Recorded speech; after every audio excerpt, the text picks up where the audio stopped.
शेवगाव बस स्थानकाचे बांधकाम गेल्या 6-7 वर्षांपासून संथ चालू आहे।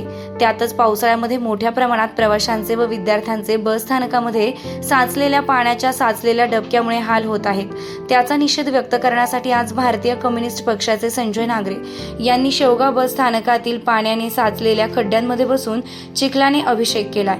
यावेळी स्वाभिमानी शेतकरी संघटनेचे जिल्हा उपाध्यक्ष दत्तात्रय फुंदे, सरचिटणीस बाळासाहेब फटांगरे हे यावेळी चिखल अभिषेकावेळी हजर होते। शेवगाव बस स्थानकाचं काम 2017 पासून चालू आहे। कोणत्याही परिस्थितीत काम पूर्ण नाही।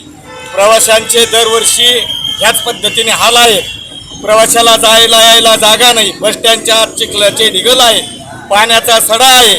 परंतु नगर परिषद शेवगाव आगार प्रशासन या ठिकाणी ठप्प झालेलं आहे, झोपलेलं आहे। या ठिकाणी कोणी जनसंवाद यात्रा काढतंय, कोणी पुढारी, कोणी गाव रॅल्या काढतंय पुढारी या ठिकाणी। परंतु बस स्थानकाच्या प्रश्नासाठी कोणीही या ठिकाणी लढताना दिसत नाही। प्रवाशांचे हाल, नागरिकांचे हाल या ठिकाणी भयंकर प्रमाणात चाललेले आहे। बसस्थान कारभाराचा या ठिकाणी जाहीर निषेध करतो। तात्काळ जर काम केलं नाही तर यानंतरचं आंदोलन हे अधिकाऱ्यांना चिखलाने अभिषेकाचं आंदोलन या ठिकाणी करण्यात येईल। प्रतिनिधी रवींद्र उगलमुगले, शेवगाव।